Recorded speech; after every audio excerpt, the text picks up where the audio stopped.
Well, folks, it's autumn, and therefore, we're going to change with it and discuss some autumn music for you. I'm Charlie. And I'm Cory. And this week, we will be discussing the new release from Ed Sheeran that's been out for less than a month. It's called Autumn Variations. It is his second album this year. He released his last album back in May, Subtract, which we covered on this show. And upon release, and we both ended up really enjoying it, despite some feeling that he was a hit or miss artist, singles wise at least. Like some of his songs we liked, some of them not quite as much. But we were definitely intrigued to know he was working with Aaron Dessner of The National, who's been a huge producer so far this decade. And he really had a lot to write about with his life changes in his life with his that's repetitive to say, but his wife had cancer while she was pregnant, and his friend died of an accidental drug overdose, and all of these events really inspired Ed to look in deep and write. And Subtract was one we both really enjoyed. It wasn't as popular as his prior albums, but I mean, he let us all the way in on Subtract. That's why I loved it. I didn't know much. If you a new listener, I knew almost nothing about Ed Sheeran, and he made a fan out of me.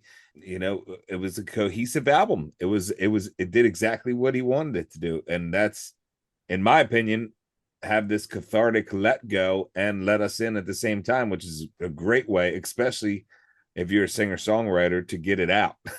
And we'll see a little bit here, I think. A little bit, but so yes, he announced this album back in August, and he said, here was his quote about it. It was, quote, "Last autumn, I found that my friends and I were going through so many life changes. After the heat of the summer, everything either calmed, settled, fell apart, came to a head, or imploded." And he mentioned that he was told about a composer named Elgar who wrote something called Enigma Variations, where he wrote 14 compositions based on each of his friends, and he said he wanted to do that with this album. And it's his first album being released on his own label, which is, he's like done almost no promotion for it, much unlike Subtract, which got a whole documentary and visual album. There's none of that happening here. But so here's the thing, where I'm gonna spoil a bit already, but this concept, is it a concept though? Or is that just a quote? Because I struggle with this, and I really want to know what you think. I think it's an attempted concept, but it's not. If you had not read that quote and you listened to that album, you would not be able to tell that each one of these songs were about a different friend. You would think they were all him. I'm okay. So this is where my thing is. Is that just a quote? And I mean, was he saying that he was trying to make them all? I can't find 14 people here. I can't find 14 people here.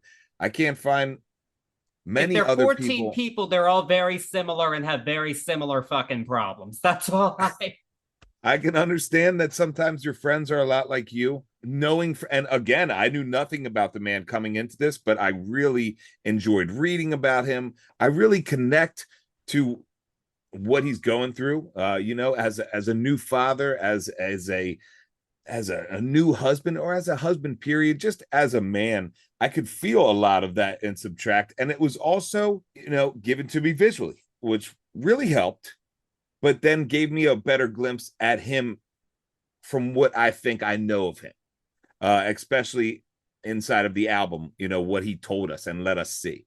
I can't find anybody else really, unless I'm reaching in this album. And I know it might seem like we're getting ahead of the cart here, but we're not, because without saying this, you would have to listen to us say this about every single track. You know what I'm saying? Like, I've struggled with the fact of, is this a concept or not? Yeah. And I've been looking into this because I'm just wondering, like, what I'm just so confused once I listen to these songs. It's like, so this is about 14 different people. And so I did some looking on like Reddit and whatnot, because people talking about Ed Sheeran and his subreddit know a lot more about him than I do. And it seems that he started working with Aaron Dessner in late 2021, which was before his wife was pregnant with a tumor and before his friend died. And so they very well may have written songs before all of that happened. I can see that. And maybe some of these songs were written during those Subtract sessions or after it, because from what fans are saying, Subtract was not going to be what it ended up being initially. It was going to be a more standard, what you'd expect from Ed Sheeran before some life-changing events, and he went deeper in the songs, and wrote about the heavier topics.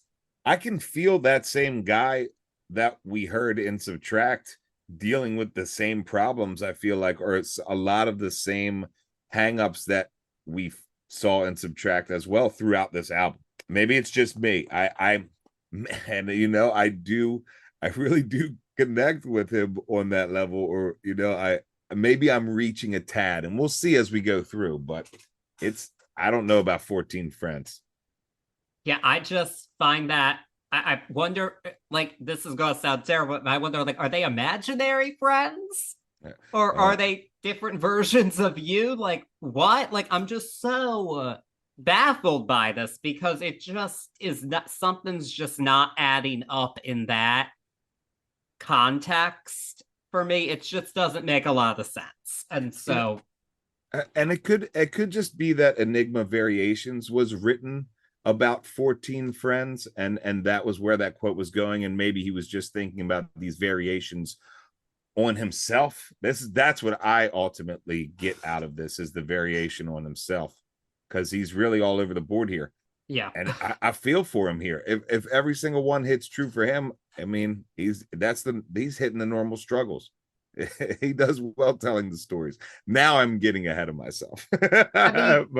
I mean, his gifts are on display here. We are that's getting out of it, but yeah, let's say that. But I think at this point, I think we just have to go song by song, so yeah, people understand what we're talking about, because you just have to do it, and there's no singles, no videos, no any of that. So if you haven't clicked stream on this, you probably don't know anything. So yeah. With that being said, yeah, listen along. Yeah, listen along, please, and let us know what you think, because I do have some thoughts on these songs. I will say that at the very least, Ed, you did create something rife for discussion, and thank you for that. Let's get at it in all of its glory and beauty. So yes, let's get at it. And if you haven't already, please follow us on Facebook and Instagram at Turntables and Tea Podcast, and on Twitter, now X, at Turntables Tea. And of course, subscribe and rate us wherever you're listening to us.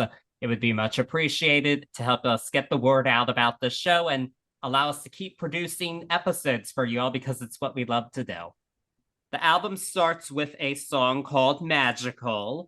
I did read that he said he wanted this song to feel like fairy dust.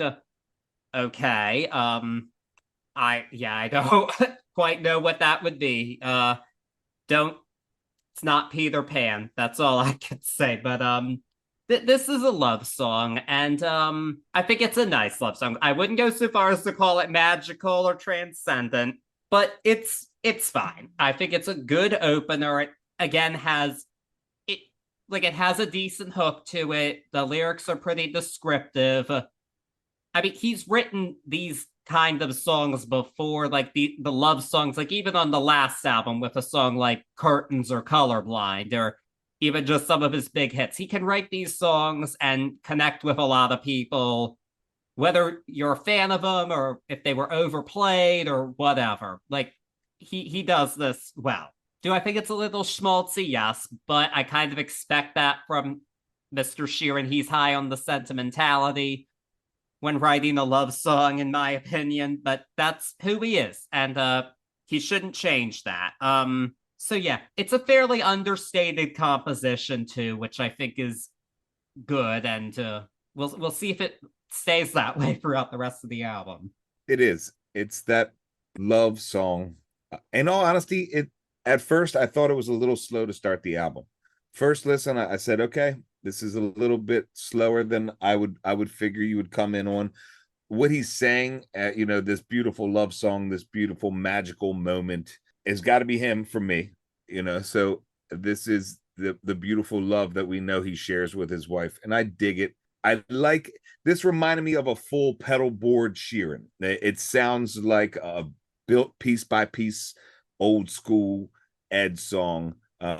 Evolved from where he was before. Now, so far as we've come through Subtract, it's there and it hits and it says, just like you were saying, it's just not something that jumps off the page to you, and it's a little bit of a softer start for this album than maybe my anticipation was a little high on it, but it's a little bit softer of a start here. It's definitely beautiful love, and for me, in my opinion, it's definitely about beautiful love, and in my opinion, this is definitely him here. Yeah, it does sound like he's writing about himself here. This is a perfect example of is this one of your friends, or are you sure it's not you? Because this sounds autobiographical to me. And in that case, I love it. Yeah, as far as it being autobiographical. I guess we just want some clarity on that. But speaking of autobiographical, I think the next song, intentionally or not, definitely comes across that way. That song is England. It's just really, it's a tribute to the country of England, where Ed is from. It has a slightly anthemic feel, which I think is appropriate for a song paying tribute to a country. When I hear this song, the first song it reminds me of is Love of My Life from Harry's House, closing track on that album, because that was a tribute to his home of England as well. But this song lacks the specificity of that track, in my opinion. Like, there are little details in there, but I don't think, even though it could be from him, it doesn't feel especially personal to me, this song. Like, lyrically, like, it just seems in some ways kind of vague, I guess, and not, after the song Some Subtract, I was expecting a bit more like about how England makes him feel, not just what it looks like. And that's kind of what I'm getting from this song. I do think it has a good hook. I like the production on it. I don't think this is a bad song. I mean, he knows how to write catchy songs, and that's present throughout this whole album. But there is something missing there for me on this one. Yeah, I'll start right where we have been connected since the start of this, and that is, this one doesn't seem like you at all. So now, where are we as far as what you're trying to do here? This is definitely, and I say this a little bit tongue in cheek, but not with too much jest. This is definitely composed like an English commercial for England, or like the soccer anthem for like the international club coming out. It really is very cut and dry, almost super general, just to appeal to everyone. Now, I will say there's a bridge in here is super clean, and it's a break of this repetitiveness of this just general vibe going on, and that I loved, because it spoke like it was just I pictured like this lone Englishman, like with real pride for his country, doing this bridge, and I loved that. That was the most personal part of this whole piece for me, and that was weird to hear at this point in this album. This is a cool song. I dig it for what it is. I really like that bridge, but I'm still a little lost on this album. I'm right there with you, but let's see if maybe it'll all come together a bit more with our next track, which is Amazing. And the idea of this is, I'm trying to feel amazing, but this is the best I can do. And this song very much, I think, could have fit on Subtract. This one, in my opinion, like the general attitude of it very much falls in line with the songs on that album. And when I first heard this song, I did feel that Aaron Dessner's production on it, he does produce this whole album once again. I did find it to be a bit too busy at first, but with repeated listens, I came to appreciate it because it's got this hook to it. It is an upbeat song, but there's a piano line throughout that is a bit melancholy, and it just shows that juxtaposition of like, I'm kind of putting on doing my best here. I'm not at amazing. Maybe I'm happy, but there's some sadness here. And with repeated listens, I feel that the music does showcase that and work well with the song. And so on that level, I really think this is a strong composition, and I think it would be an awesome sing-along in a live setting. It's a great song. Yeah, it's a subtract song for me. That's my first notes.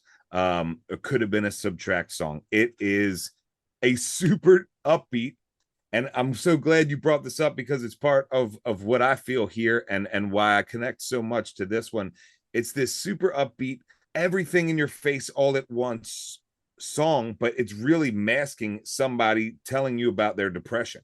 The premise is amazing. I mean, he is literally lost in anxiety and depression throughout this whole entire song, and he's singing it with a smile. This whole entire composition is a giant smile to mask this depression. I'm totally head over heels for this song, period. I love it. I mean, it is really a man trying to keep it together with a smile.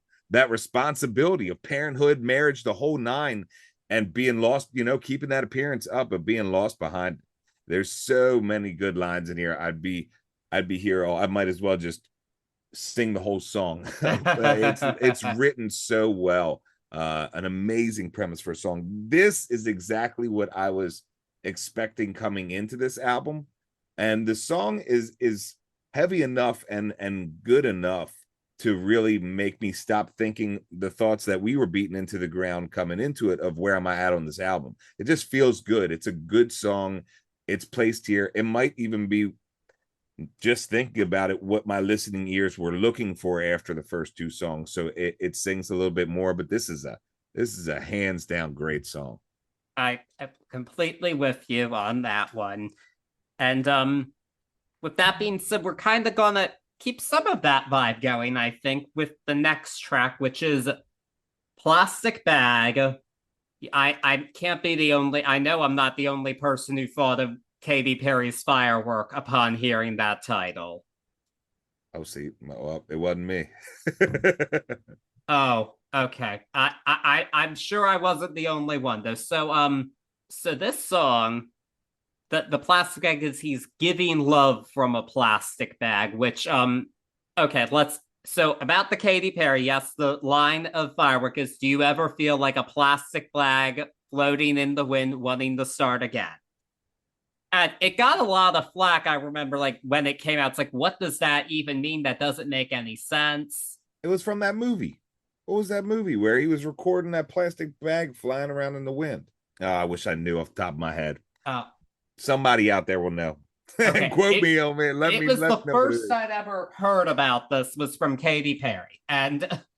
But many of us were confused in my group amongst my peers. Many of us were like, what is that? Okay. So, I think it makes a bit less sense here, unfortunately. And it's I like the concept of this song. I love that hook of like, Saturday night is giving me a reason to rely on the strobe light, the lifeline of a promise and a shot glass. It's about, I'm going to go out and drink to escape. And it's not something we necessarily should do, but it is something that many of us do at some point or at one point or another. And again, it does have a bit of that, again, melancholy party kind of vibe because that's what he's singing about. My problem is, I feel like what happened with this song is Ed has this great chorus. We got to use it. What are we going to put around it? And these verses, I could say they're stream of consciousness, but to me, it comes across as more I need something to fill in this chorus, and we're just gonna put a list of grievances into a melody. And it doesn't sound bad, but I don't think that it's necessarily cohesive. Like, I feel like we went from one problem, like, oh, I didn't do enough homework, I'm struggling. Oh, now my friend just died and I'm screwed. It's like we really jumped around there. I wonder if this is like a two songs in one kind of thing. I think it's a cool song to listen to, but I'm really back to where are we with this album? Are you singing about two different people? Is this all the same? Because it just feels a bit jumbled to me. I find much more of a cohesive story inside of this than you do. And Okay.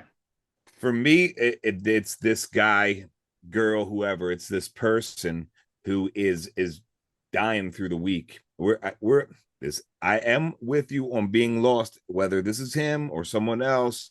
But regardless, I can relate to this person, listening through their problems, and then see, for me, and maybe it's just a different outlook on life, but love in a plastic bag, what comes in a plastic bag, especially in the setting where we're in, the refrain is we're waiting all weekend and Saturday night is giving me a reason to rely on the spotlight.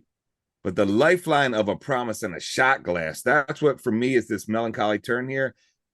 Drugs come out of the plastic bag. This is the drugs, and it's referenced later on. So this is somebody who's lost in this spiral of getting tour every weekend just to, you were there with the escapism. It's definitely an escapism, but this plastic bag is where these drugs are coming from. Okay, And I didn't think of that. I think he does a great job hiding it, which is great. You know, you don't hear it because this could be like you could easily tell this story in a much more in your face way.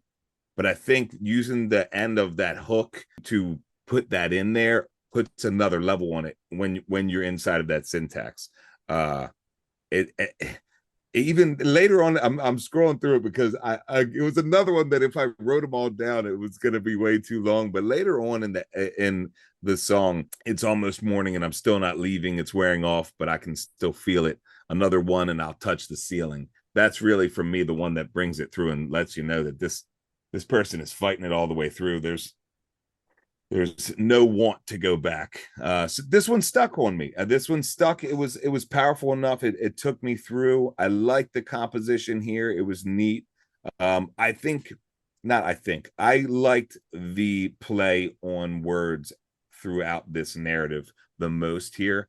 But as far as pacing musically, coming out of Amazing, it felt on the same level. It felt to carry the same weight. So I feel a little bit more grounded in this album, even if for me, I'm just going off. This is him. This is him. This is exactly what happens when you're talking about homework, and then the next thing is your friend dies. Now you're partying all weekend and doing way too many things out of a plastic bag. I tried to really interpret that different ways because I was like, plastic bag is always where, regardless, like a remarkable amount of people are carrying something.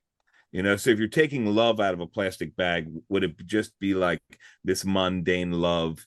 And I was like, it really doesn't fit. And then for me, that's where that it probably is drugs. Yeah. I don't know if he had a tough time or if he's doing. Well, I know his friend obviously did. If that was how his friend died, true that too. I don't think he knows nothing about drugs. I'll say that much. So But yeah, I do agree, musically paced very nicely after Amazing, but we are going to believe it or not, strip it back a bit with our fifth track, which is Blue. This is the only song on the album not co-written by Aaron Dessner. It was co-written instead with Boy Vance. And seeing that name, I'm wondering when this song was written, because on Subtract, the song that he wrote with Boy Vance, which was The Hills of Aberfeldy, that song, he said in the documentary, was written 10 years before Subtract. So they were repurposing an old song. So I'm wondering if they did that again. And either way, I'm okay with it because I do like this song. It just, again, it strips everything back. It's very guitar and falsetto voice. It's about depression. I think you can kind of tell that from the title. It's like silence isn't golden, it's blue. I think we're using it's a good use of like just that. I think it's a good use of language here in this song, and it's a short song. It has some really subtle orchestral elements. I like that it's not overdone because this kind of song doesn't need that. I have to say now, I like that we have it more succinct than we're getting ahead of ourselves here, but I kind of wonder if Boy Vance worked as maybe a bit of a lyrical editor because I think this song's a bit more concise than some of what's coming up. And I think that's a good thing sometimes. So I'll say that. I mean, it's definitely the shortest thought on this album. I like it. I really do like it. I love the naked acoustic and the soft strings, just like you said. This tone we'll see later on again, and it makes me wonder if this is the true look in for us as listeners, or just marking the true introspective narrative here. I think it could be a clue. The wordsmithing through this, even though it was short and concise, you're right there. Whether it was a co-writer or not, it's really, really well done. There are a lot of cool ways to say different things in here without ruining any of the song for anyone who hasn't listened. What I think hits me the most about this song is we're definitely dealing with this depression throughout, and we sort of have been since Subtract. But Blue is the first time on this album that we get our true, in my opinion, our true love lost song. Whether it be friendship or romantic inside this, it really doesn't matter. We get our first lost love here, and it is handled very well. Still rolling pacing wise as well too. Yeah, but we're not going to continue to talk about lost love, believe it or not, on our next song. But we're actually going to tell a story of love on track number 6, which is American Town. Easily the most hip hop influenced song on the album. He's almost rapping like at parts of it, which is a throwback to his earlier sound from like the songs on the first couple of albums. And he said this actually was specifically inspired by the TV show Friends, and the show even gets mentioned in here. I mean, outside of that reference, though, I'm kind of wondering what show did you watch? Because I'm just not hearing it at all here. Like, there's no mention of a coffee house or anything, or a monkey, or, like, or Chicken the Duck. It's just so in that case, I'm not quite getting it. But yeah, he did a video with Courtney Cox on Instagram telling her I wrote a song about your show. Okay. But it is very catchy. It has got a big hook. This was actually sent as a single in Italy to radio, which I can see why because of that hook there. It's another one, though. It sounds autobiographical. English girl in an American town. You brought your girl to England.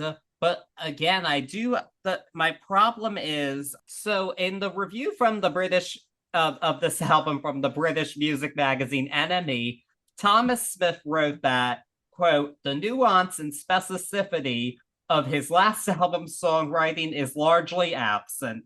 Instead, Autumn Variations is akin to aimlessly swiping through Instagram, blurry snaps of followers' leafy happenings whizzing past in a distracted daze. I don't know if that's fair to say that about the whole album, but I do think that's true of this song. I think this is just like a bunch of... This is not a cohesive tale to me, and it's not my favorite. We're on the opposite sides on this, and maybe because I became such an Ed Sheeran fan that I'm nutty about it. This song is literally how him and his wife met, or basically towards the end. They grew up and went to school together. He was a year older in England, but it wasn't until later in their life in the States that they fell in love or started to be romantic.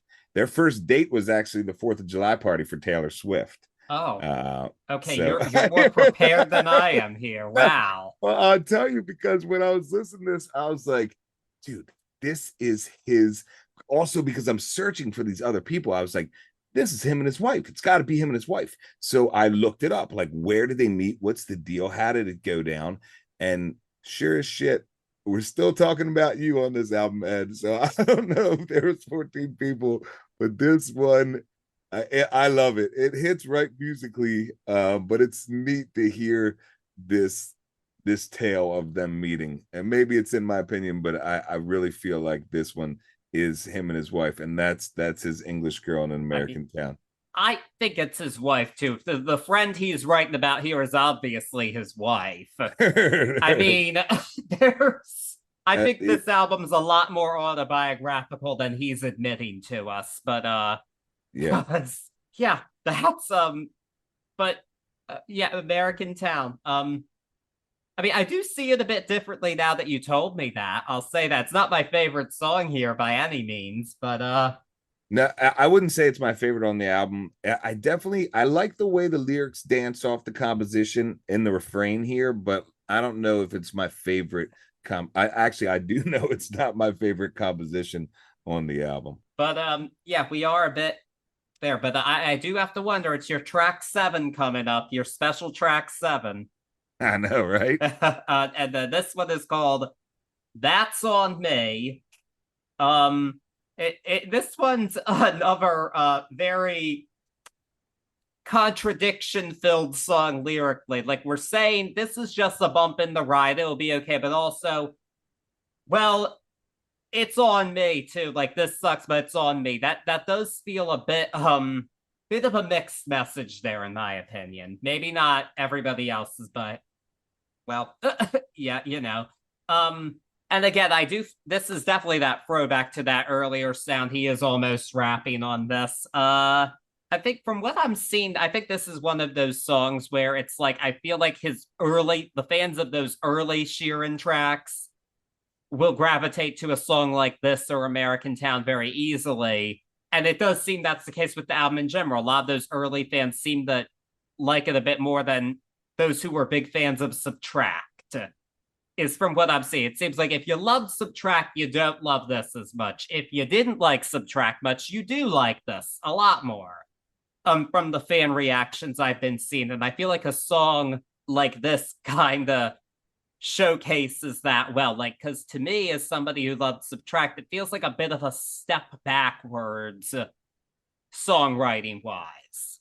Like again, it's that nuance of the songs on Subtract I think is missing here. And it's not just because of the sound, it's also the lyrics in this case a bit for me too. I think that contradiction is this internal battle inside of this man, this person, regardless, but the internal struggle of this, is it going to be good, is never being enough or never feeling like there being enough. We see that the struggle throughout a bunch of lyrics, but we get the is it new me, new year, or just the same blues fear? I feel like that's a really good summation of what this person is going through all the way throughout this narrative. This is, in my opinion, the pop hit of the album. As far as the way it's laid down, I love the almost, I won't even say almost, he really gets into like a early hymn English rap rhythm with the way the lyrics are presented here, especially in the verses. I definitely dig it. I would have to say this is the pop hit. It's a great composition.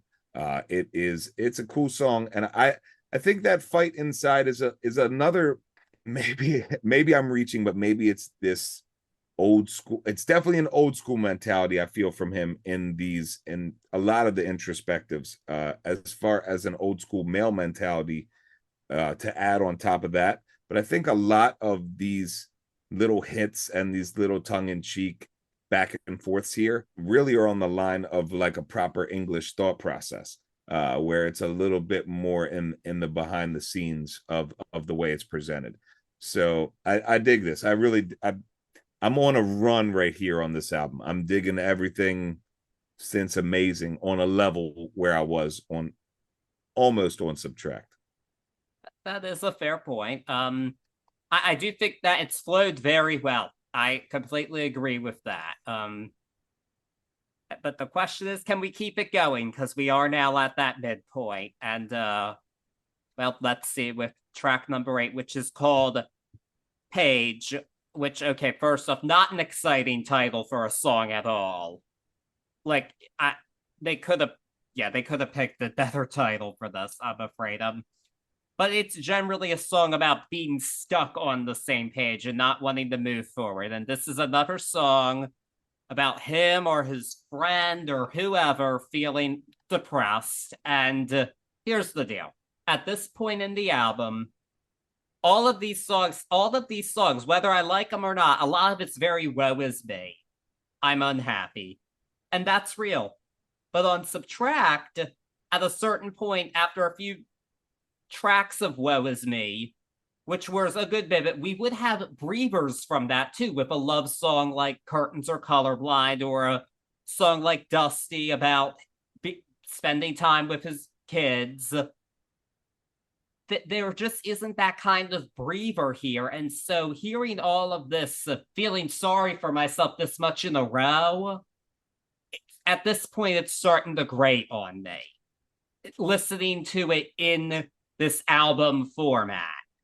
And that does make it a bit harder to look at the song individually, because at this point, I'm just kind of sick of, there's almost no optimism here. Like, even some of the sad songs on Subtract had optimism. It's like, the waves won't break my boat. Where's that?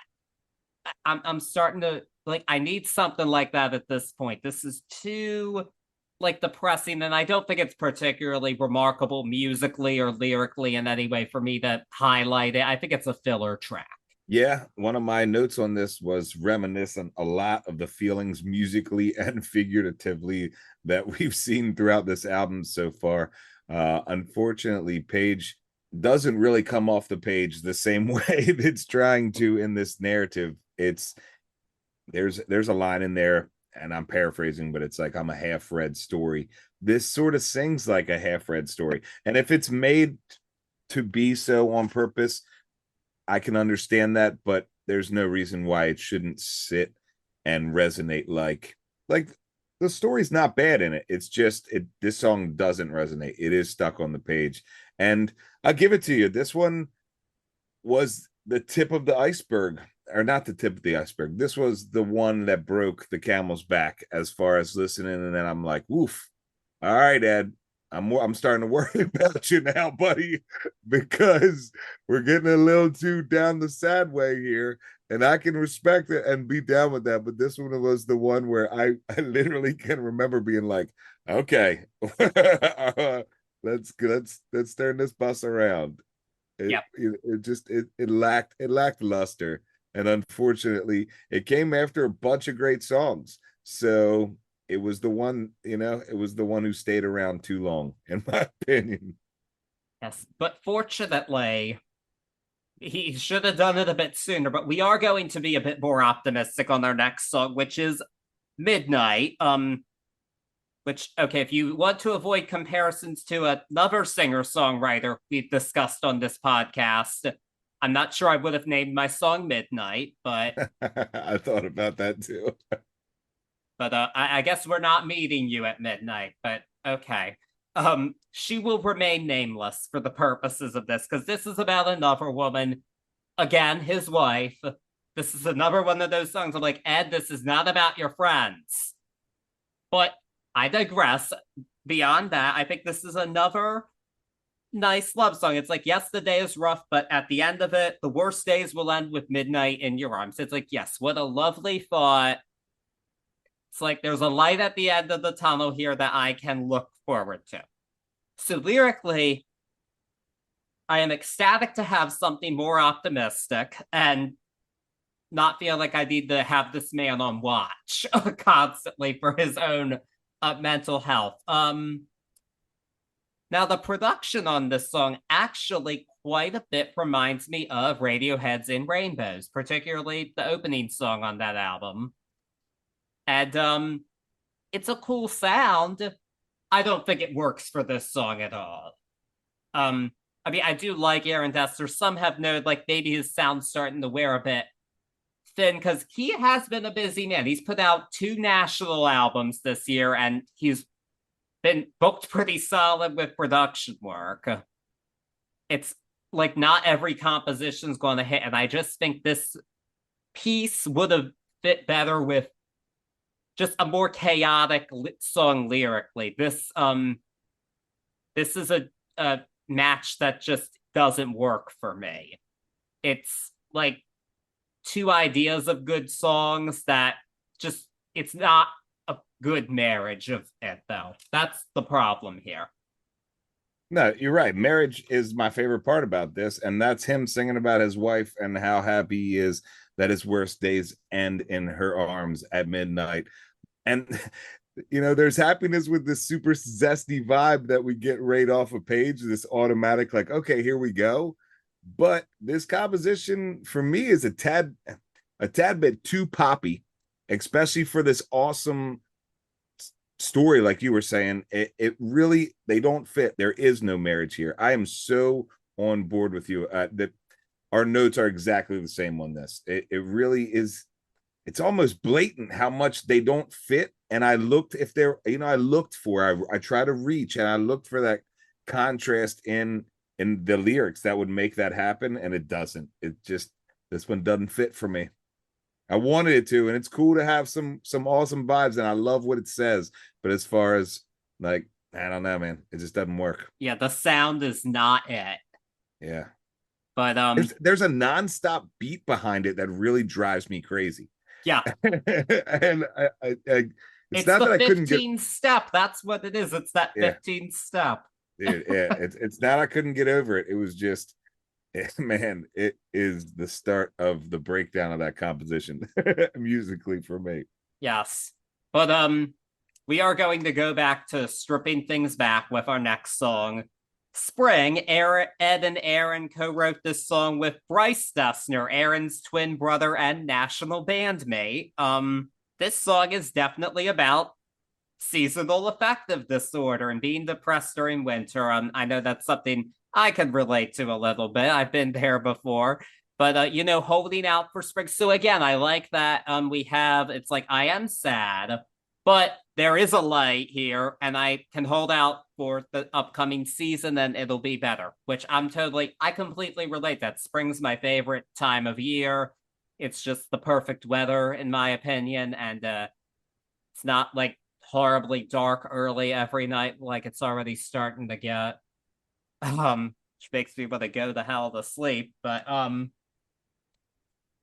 so yeah, I relate to this on that level. And again, I like that we can sing about it with some hope. The only real note I have about this, this is like not the first time I've heard about homework on this album. What's with all the homework mentions? Like, why are you thinking about that?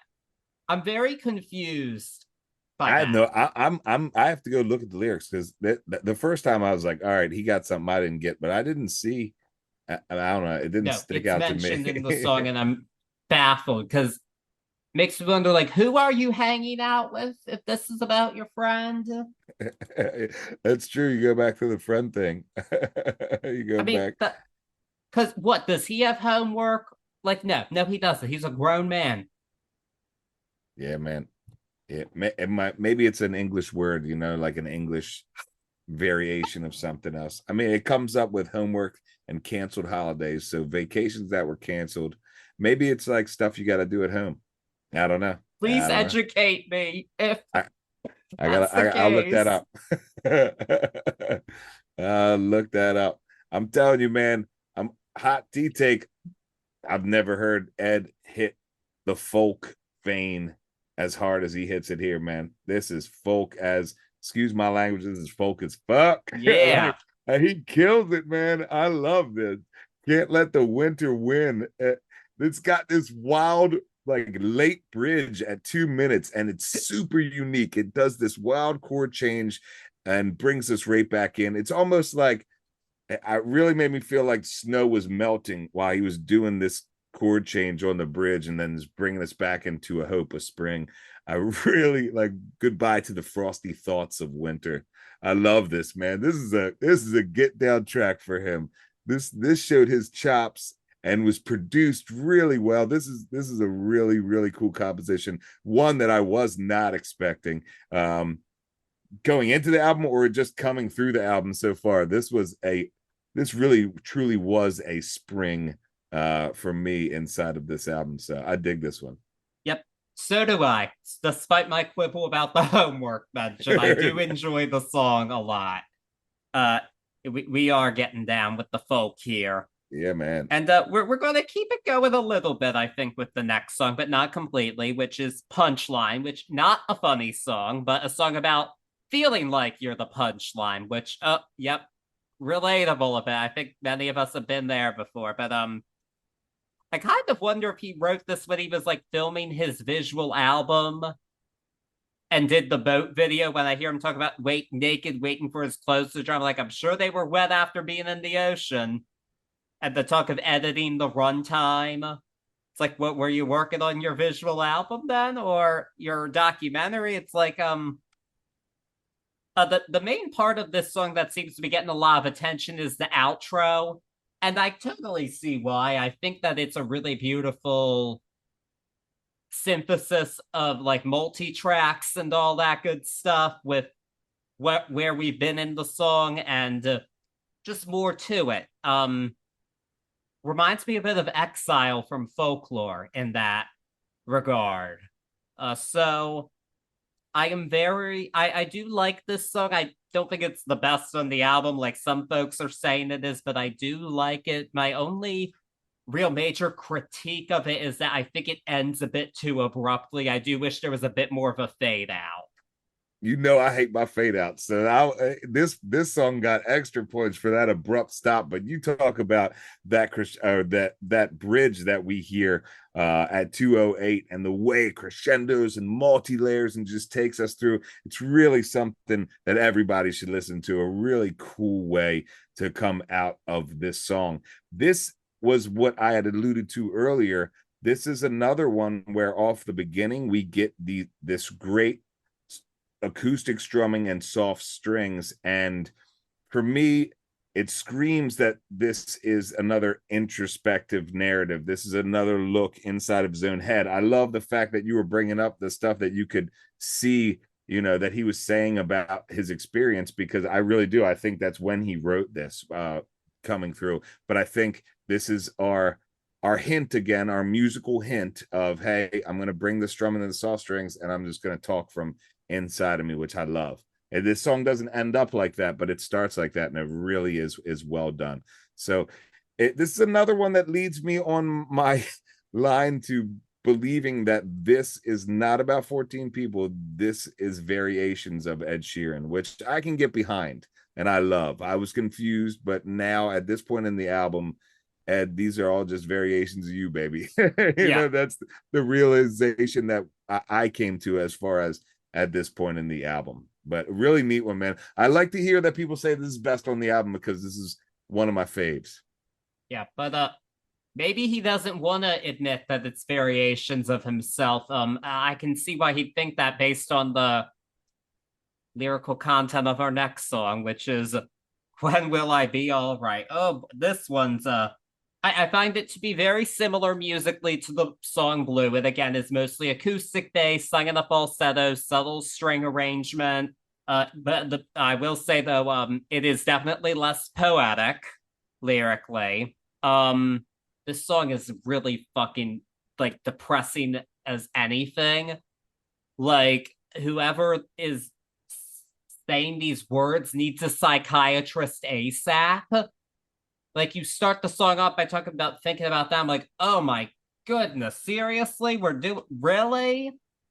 And this is another one I kind of wonder when it was written, or if it was like a rough draft or something, because I hear the poetry of a song like Blue, which is from this album, not mentioning the songs off the previous album, that I felt like had a lot better use of words and were more poetic, not to overuse that word. Lyrically, this feels like this is going to sound really harsh, but to me, lyrically, this is something that would be impressive at a high school talent show. In the context of what I expect from this songwriter, this is a throwaway track. I think what he's singing about is very real, but these feelings were expressed more fruitfully elsewhere on this album. Just on this, I'm not even talking about the previous one. This just isn't, it seems like a rough draft to me. This needs polishing. It's just really not something I want to listen to again because, oh my goodness. So just again, just please see a psychiatrist, get your head out of yourself. Like, this is, ugh, just kind of painful to listen to in that regard. I love this composition. Of course you do. I love everything about it. I love it. I love it. I love it. I love it. For me, this sings like an old folk song or even like a shanty, like a bar shanty. And when I'm saying that, I'm coming from exactly what you're saying with this, like shouting it out, exactly what you mean. No poetic nonsense. Everybody sing along, raise your glasses. Some might say bartenders are my favorite psychiatrist, but this bar ready song, and it speaks to me, or it seems to speak from his roots with this fiddle. It feels like a pub in the middle of the hills of England to me. It almost has a feel that is a little bit older than him, but for me, that speaks to the roots, his roots. This is him screaming it out all the way, and I love the way it's done here. I really do. I could see myself at an English pub and some dude just singing this, and I'd be right there with him. But he's not even shouting the song. I'm shouting it in the most poetic sense there is. There's nothing more powerful than letting it all out. This is sung in a whiny ass falsetto. It's the shantiness of it. I love it, man. I really do. We're just gonna agree to disagree on that. There you go. You guys got to listen to it. See if you don't see some shanty in it, or maybe you see some falsetto whining. You never know. Let's But we're gonna kind of let's just see we're gonna figure this next one, because now I'm very curious to see how you think about this one. So our penultimate song is "The Day I Was Born." This song is about having a lonely birthday. In this situation, the narrator's mom is far away. His friends are trying to detox. So he goes to a bar by himself, looks through random stuff on his phone. But at the end of the day, no one cares it was the day I was born, that it's the day I was born. So here's the thing. I can't speak for everybody, but I think lonely birthdays are something that's happened to a good amount of people. I remember my first post-college birthday felt a bit lonely because it's like, oh my goodness, my friends are all spread out now. We're not all in the same town. It takes me a bit back to that. But in that moment, I thought to myself, you know what? Was I unhappy? Yes. But I was starting to think, maybe I just need to make some changes in my atmosphere. And that was what I did. So while I can relate to this song on a certain level, just because something happens and it sucks does not necessarily mean that it's a great thing to write a song about. But like, this is kind of like, in my opinion, writing a song like this is, oh my God, this song is so just whiny again. I mean, and what really doesn't help me is the fact that it is so overproduced. All of these strings everywhere. This sounds like a full orchestral piece for a song about a lonely birthday. I mean, based on this arrangement, I feel like I was listening to a funeral march. That's how overwrought this is. This does not work for me at all. This is easily my least favorite song on the album. I think that in this case, the protagonist needs to get their head out of their ass and make some changes in their life. Because you know what? Are you allowed to feel sad? Yes, but you know what? You also sound a little privileged, and like it could have been a lot fucking worse. So I am not a fan of this song at all. I detest this song on a moral level.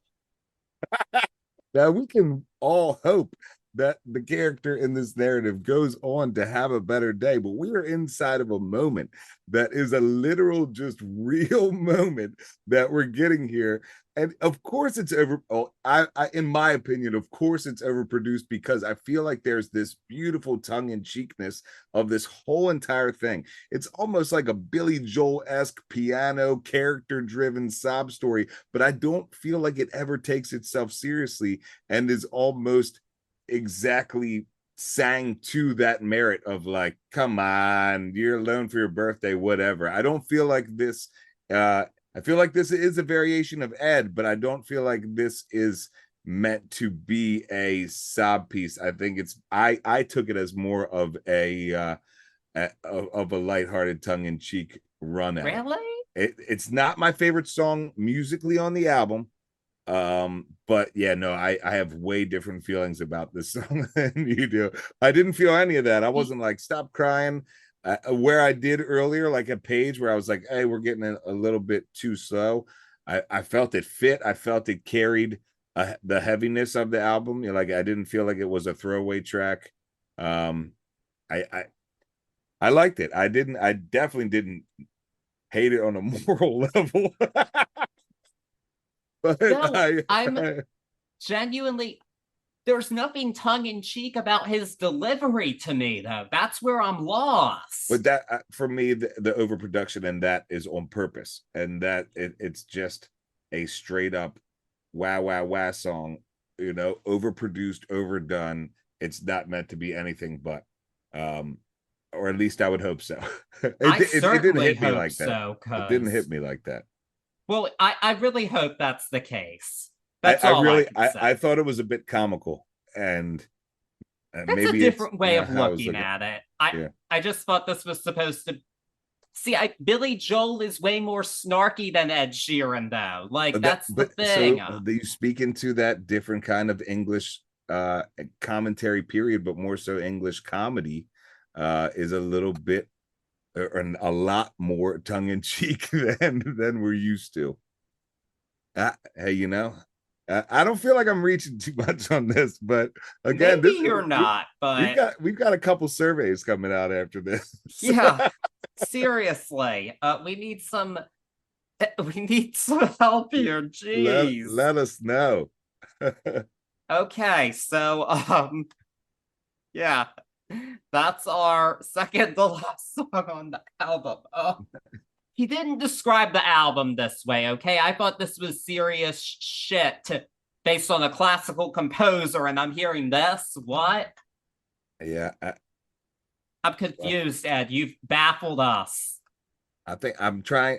I think I'm starting to understand it by the end of this album, but we'll see.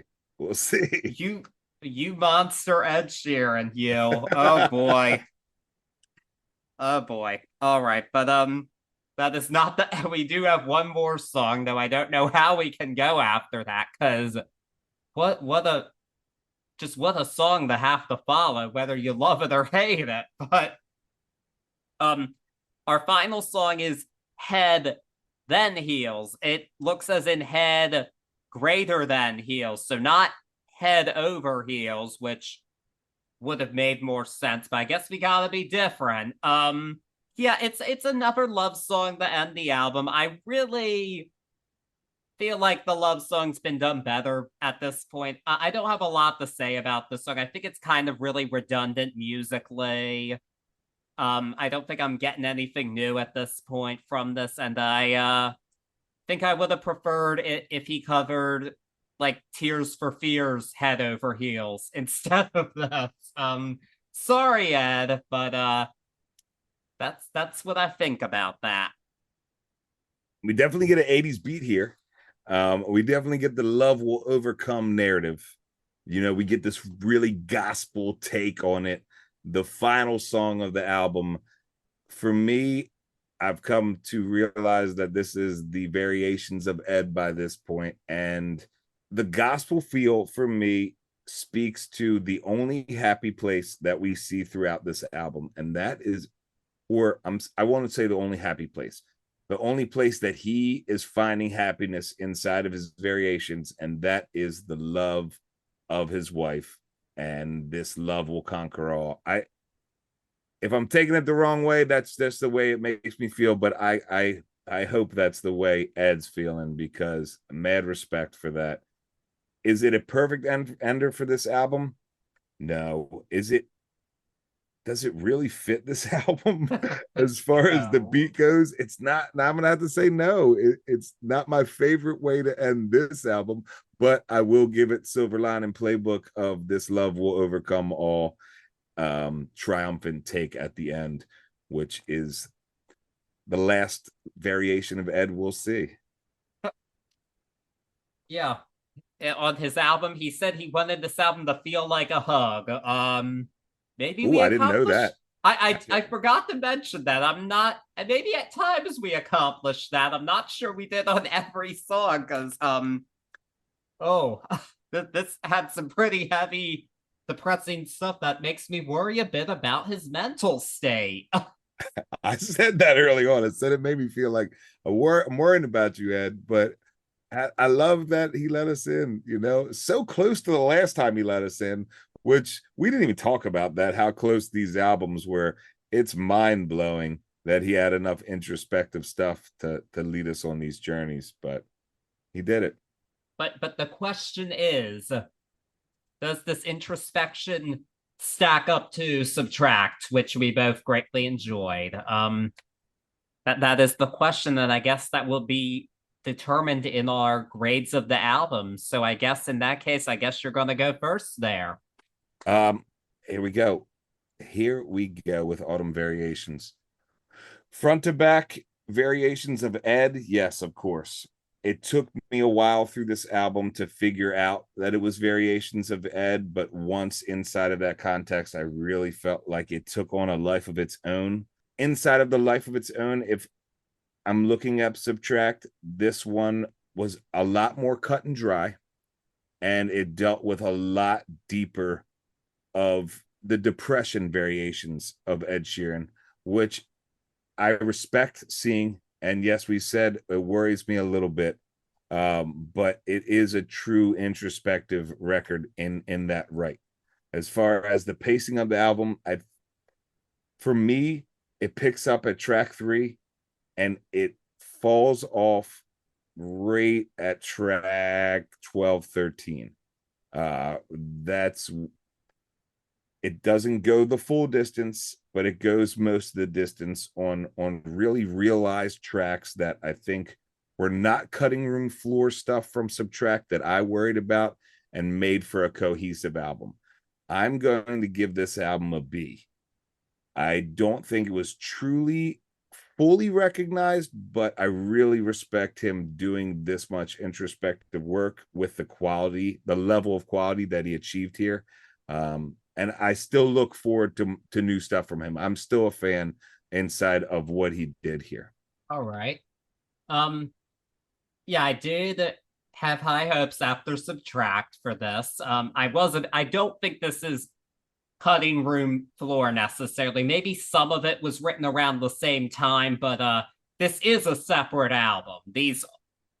I don't think these are like sister albums in any way, like some other, like Folklore and Evermore, for instance, are the main point of comparison to these. This is not that. These are separate projects.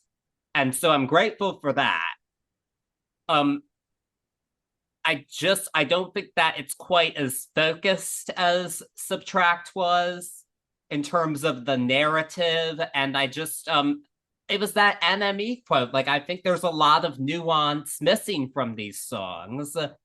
And that frustrates me a little bit because I know he's capable of having more nuance. And I know what frustrates me, frustrate might be a bit too strong of a word. But what I don't love is the fact that obviously I know he's not writing hits for pop radio.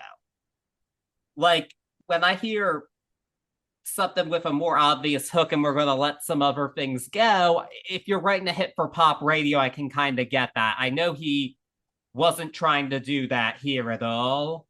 And I respect that. And he's at a point where he can do that, which great for him. I respect that a lot. I think personally for me, I just didn't connect with these songs as much. And for that, I am going to give this a C plus. All right. All right. What, if any, no, I'm just kidding. What was your favorite track on the album? Definitely the song Amazing. I felt that was the one that reminded me the most of the previous album, and I did think it was a really well done composition and fully realized, just in a way that not everything here quite was, but I did enjoy it. I did enjoy that song a lot. Yeah, that's it. Amazing. Yeah. What's yours? I'm gonna go. That's on me. I'm gonna take my 7, which I don't usually get the pleasure of doing, but that one, it sang to me on all types of different levels. I never was a big Ed Sheeran fan in the day, and I know that it's the most reminiscent of his old style, but it hit me, and I really enjoyed the song. I have to say that that's going to be the one for me, but I have to say that Spring is like right there, because I've never heard that boy hit folk like that, man. Really, really well done track. So there's a few on here, but that's on me, is for me. That is a fair point.